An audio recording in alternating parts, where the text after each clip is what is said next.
Radio Arc-en-Ciel et Iris vous donnent le sourire. Popcorn. Cinéma, séries, livres, musique, vous êtes bien dans Popcorn, notre émission qui parle de pop culture. On se retrouve aujourd'hui pour une nouvelle thématique autour de la pop culture du passé, du présent et pourquoi pas du futur. Pour vous accompagner tout au long de cette émission, nous avons Marie. Bonjour Marie. Bonjour. Et moi-même. Aujourd'hui, Marie, qu'est-ce que tu vas nous présenter ? Alors, chers auditeurs, Léa, je ne sais pas si vous êtes au courant, mais le 18 mars dernier est sorti un film du nom de Zack Snyder, Justice League. Mais attends, Justice League, ça te dit pas quelque chose, toi ? Ah si. Eh oui, hein. Le film est déjà sorti en 2017. Mais bon, il était moins long et assez bof quand on regarde les critiques. Donc, tu l'as bien compris, un nouveau film est sorti en mars 2021. Mais attention, là où il y avait 2h30 de film, maintenant, il y en a 4. Faut avoir le temps. Pourquoi ces changements, me diriez-vous ? Eh bien, tout simplement parce que ce n'est pas le même réalisateur. Toum toum toum. Je m'explique. Zack Snyder, réalisateur de 300 ou Watchmen, a été mandaté en 2016 pour la réalisation d'un nouveau film qui devait être l'équivalent d'un Avengers version DC Comics avec Wonder Woman, Superman ou encore Batman, enfin en tout cas les héros. Le tournage se passe bien, plutôt même très bien, en tout cas du côté des interactions avec les acteurs, mais qu'en est-il du reste ? Eh bien, à côté de tout ça, tout va pas très bien et même très mal d'ailleurs. Après les mauvaises critiques du film Superman vs Batman, les studios Warner flippent un peu et veulent un film un peu moins dark, un peu moins sombre. Ils vont alors embaucher une équipe pour réécrire le scénario et le rendre un peu plus funky. Ce qui ne plaît pas du tout au réalisateur, qui, 1 an plus tard, lors de la phase de montage, se retire. Bon, il avait aussi un peu des problèmes familiaux, donc on va pas trop lui en vouloir. Warner, alors, ne perd pas de temps et donne le nouveau projet à John Whedon, donc qui applique les attentes des studios, c'est-à-dire un film plus court, plus simple, plus drôle. À des milliers d'années-lumière de la vision de Zack, le film, bien qu'apprécié des studios, est démonté par la critique. Très vite, les fans comprennent ce qui s'est passé et demandent une version originale. Et d'ailleurs, sur les réseaux, le casting s'y met aussi et veulent la version de Snyder. Et du coup, 2 ans après, les studios autorisent Snyder à reprendre le montage où il l'avait laissé. Et donc, d'un film de 2h30, on est passé à 4h avec les mêmes personnages, mais des histoires totalement différentes. Mais en fait, pourquoi je vous parle de tout ça ? Parce que c'est bien beau, mais voilà. Eh bien, tout simplement parce que cette histoire m'a fait réfléchir sur l'adaptation. Que ce soit l'adaptation d'un livre en film, d'un dessin animé en live action, ou encore d'un changement de réalisateur. Popcorn. Un film tiré d'une œuvre s'appelle une adaptation cinématographique. Bon, là je vous apprends rien concrètement, tout le monde le savait. Une adaptation peut être libre ou fidèle à l'œuvre. Attention, deuxième apprentissage de savoir que tout le monde sait. Libre, c'est quand les détails des événements importants ont été changés. Fidèle, c'est quand ça reprend l'œuvre dans les grandes lignes. Pour l'instant, ça reste simple. Mais si tu veux bien, on va commencer par l'adaptation d'œuvres littéraires au cinéma. Alors pourquoi littéraire d'abord ? Car c'est les œuvres les plus reprises dans tout l'univers cinématographique. Il faut d'abord savoir qu'il n'y a pas de critères dans l'adaptabilité, oui c'est compliqué à dire, d'un livre sur grand écran. L'adaptation des livres en film, ce serait, selon les professionnels du domaine de l'édition, accéléré au cours des dernières années. Certains disent même que c'est le phénomène Harry Potter qui aurait accentué cela. Mais bon, soyons sérieux 2 minutes, beaucoup de choses ont eu pour conséquence l'histoire de ce petit sorcier et l'adaptation des livres en film est bien plus vieux que ça. Pour d'autres, il faut des personnages forts, une histoire cohérente. C'est donc tout naturellement que les best-sellers sont les premiers à être adaptés en film. Pour ce qui est de la fidélité, le réalisateur Nicolas Barry, à qui on doit par exemple Les Enfants de Tim Burlbar, affirme que le réalisateur est comme un chef d'orchestre. Il interprète le livre à sa manière. Il refuse les commentaires comme quoi un réalisateur n'a pas d'idée originale, insistant sur le fait que toujours un réalisateur va partir d'un livre qu'il aime pour le mélanger à son propre univers. C'est pourquoi, dans de très nombreuses adaptations, l'écrivain reste aux côtés du réalisateur. Par exemple, moi je vais vous parler de la saga Divergente, la trilogie qui a vu une adaptation, qui malheureusement n'a pas très bien marché, mais bon, quand on voit les derniers livres, c'est un peu normal, mais qui reste un exemple de film où l'auteur a eu son mot à dire et elle a même joué dedans, dans le premier d'ailleurs. Dans l'univers qui a été le plus adapté, je vous parlerai bien entendu de l'œuvre d'Arthur Conan Doyle, Les Aventures de Sherlock Holmes. Film, série, ou jeux vidéo ou autres, Sherlock Holmes a eu l'occasion de traverser les siècles. Et c'est d'ailleurs peut-être pour cela que nous l'aimons toujours autant. Pourtant, adapter un livre peut engendrer des problèmes non négligeables. Donc, l'adaptation libre d'une œuvre peut s'avérer être une trahison pour le public.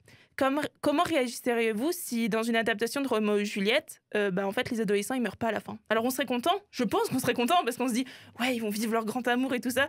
Mais c'est pas fidèle à l'œuvre, du coup. C'est pas normal, on est d'accord.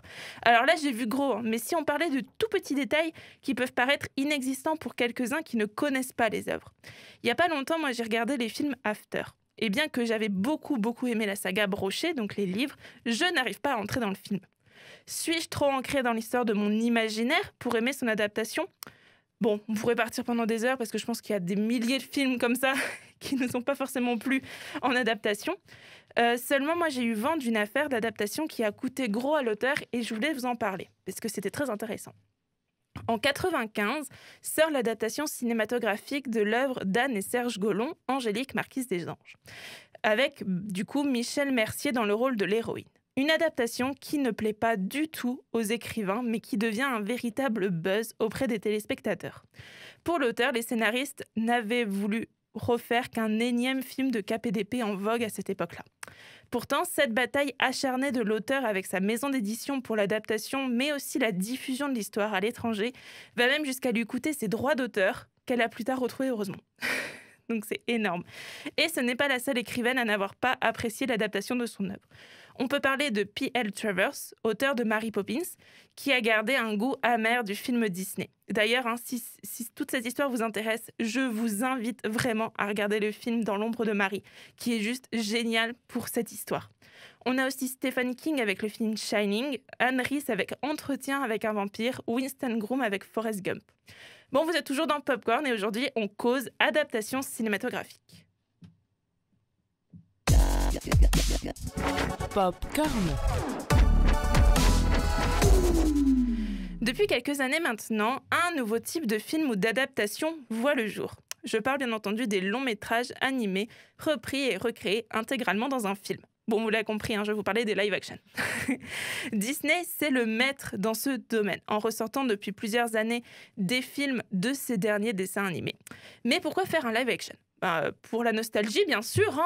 Qui n'a pas connu l'âge d'or des films d'animation Disney me jette la première pierre, même si c'est toujours un plaisir de voir et revoir les premiers dessins animés. Je peux refuter le fait qu'ils vieillissent un peu et peuvent sembler inintéressants pour les jeunes générations. Le live-action permettrait alors de leur donner envie de replonger dans toutes ces belles histoires. Bon, on va pas se mentir, il y a aussi une question d'argent et de droit derrière. Bah oui, ça rapporte gros à Disney, vous l'avez compris. Pour ce qui est du droit, il se pourrait qu'en fait les remakes, c'est un fort impact sur le droit d'auteur. Parce que du coup, Disney, il reprend ses droits d'auteur sur des dessins animés qu'il avait déjà, qui peuvent tomber dans le domaine public. C'est toute une histoire légale, mais c'est très intéressant et d'ailleurs, je vous invite à aller chercher parce que c'est vraiment très intéressant. Bon, bien sûr, on aime ou on n'aime pas. Les polémiques sont de mise pour évoquer, par exemple, le casting trop clair dans le film Aladdin, les Siamois dans La Belle et le Clochard ou encore le look de Scar dans Le Roi Lion. Et toi, Léa, t'en penses quoi des live-action ? Moi, je me suis refusée à les regarder, sauf un, La Belle et la Bête. C'est vrai. Parce que, en fait, La Belle et la Bête, c'est mon Disney préféré. Les musiques, je les connais par cœur. Et donc, avec ma sœur, on est vraiment très, très fans, toutes les deux. On a grandi avec La Belle et la Bête. Donc, quand il est sorti en live-action, ma sœur m'a dit « Allez, bien, Léa, on va aller le regarder. » Du coup, moi, je n'ai pas pu dire non. Parce que je me suis dit « Bon, allez, quand même. » Et déjà, moi, j'aime beaucoup Emma Watson. Donc, je l'ai trouvée très, très bien dans le rôle de Belle. Parce qu'elle l'incarne très bien. Déjà parce qu'elle est très belle. Mais outre le physique, elle est très douce. Et du coup, elle était parfaite, en fait, pour faire Belle. Donc, c'est le seul. Mais Le Roi Lion, je refuse de le voir, en fait. Parce que pour moi, Le Roi Lion, c'est le Disney. En plus, dans les live-action, les chansons ne sont pas les mêmes. Forcément, elles sont reprises. Le rythme, des fois, change. Les paroles changent. Et moi, alors, bien que je l'ai adoré, dans La Belle et la Bête, j'étais très frustrée que C'est la fête n'avait pas les mêmes paroles. Voilà. Oui. Oui, bien sûr.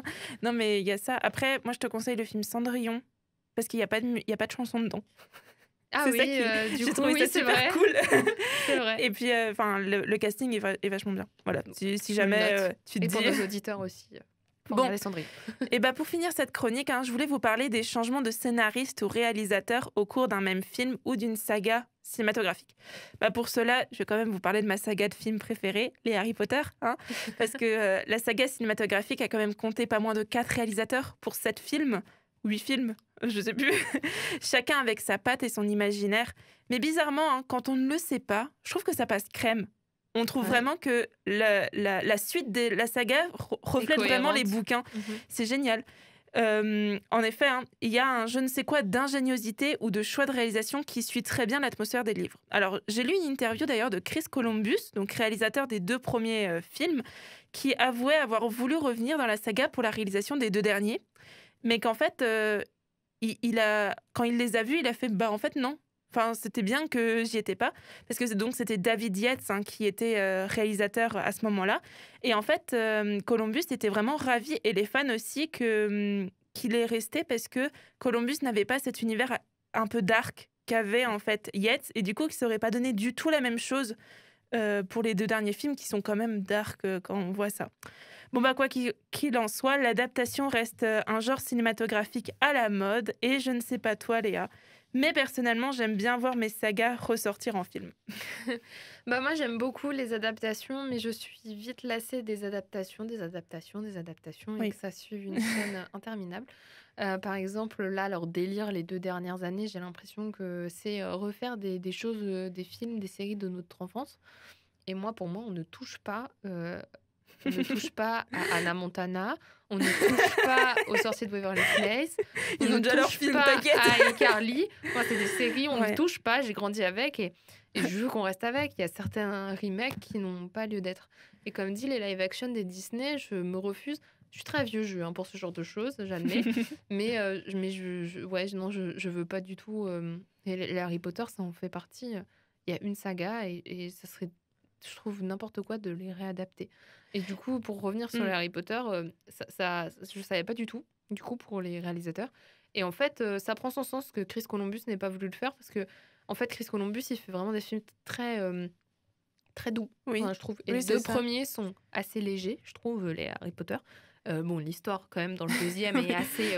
avec le basilic et la Ouais. chambre des secrets, c'est un peu glauque. Mais ça, je trouve que c'est très bien amené. Oui.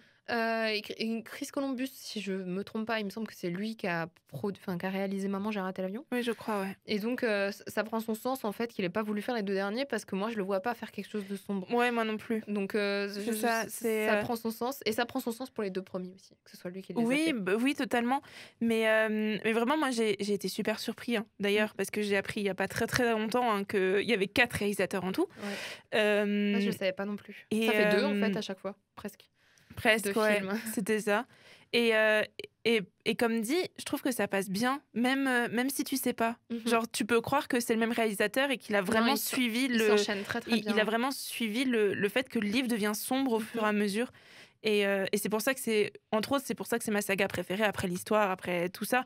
Mais c'est entre autres pour ça, moi, c'est surtout pour l'adaptation que j'ai beaucoup aimé. Mhm. Alors là, je suis en train de les relire, donc c'est encore mieux, tu vois. Mais c'est vrai que par exemple, quand on reparle des live action, moi, j'aime bien les voir dans le sens. La Belle et la Bête, j'ai adoré. Parce que il me manquait quelque chose dans le dessin animé à l'époque, c'est quand on parle des parents. Oui, j'allais te le dire. C'est vrai. Et le film a ramené ça. Et j'étais super contente parce que c'est vrai que déjà, si tu le sais pas, dans le dessin animé, tu sais pas que ça se passe en France. Alors qu'ils le disent dans C'est la fête, ils le disent, ça c'est sûr. Mais je veux dire, t'as toute ça replonge quand même dans un milieu, dans une histoire, dans l'histoire avec un grand H à ce moment-là, parce que justement c'est toute la période de la peste en France et tout ça. Et j'ai trouvé très intéressant justement de le mettre. Et dans Cendrillon, c'est pareil. Tout le début commence avec l'histoire où t'as les parents. Oui, c'est vrai que ça manque dans les dessins animés originaux. C'est ça. Enfin, original. Parce que de La Belle et la Bête, on ne sait pas la mère de Belle, en fait. Bah ouais, où on elle sait est pas passée, ce qu'elle est devenue. pourquoi elle n'est pas là. Ouais. Et c'est vrai que ça, c'est une chose dans le live-action qui est abordée de manière très douce, à faire un peu pleurer.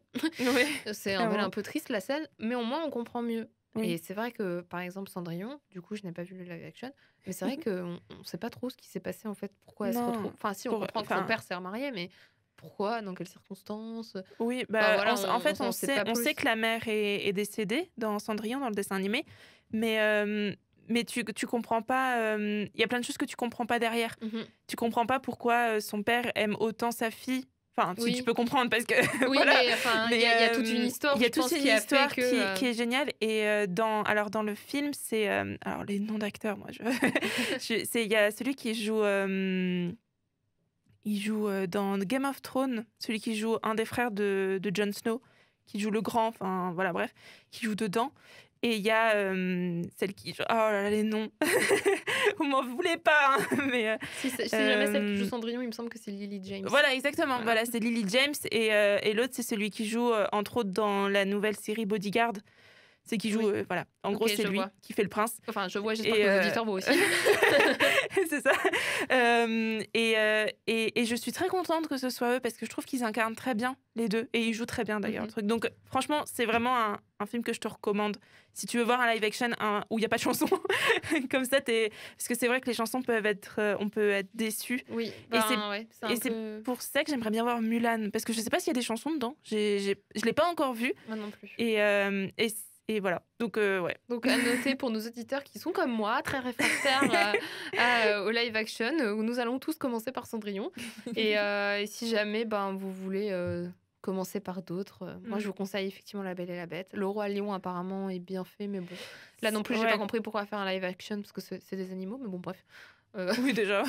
C'est pas très grave, mais bon, voilà. En tout cas, merci Marie pour cette chronique sur les adaptations. C'était très intéressant, on a encore appris plein de choses. Et donc, nos chers auditeurs, c'est déjà terminé pour Popcorn, mais on revient bientôt avec une nouvelle émission. En attendant, n'hésitez pas à aller faire un tour sur nos réseaux, donc Facebook et Instagram, popcorn.radio, pour d'autres nouveautés, des publications pleines d'infos. Et nous, on vous dit à très bientôt.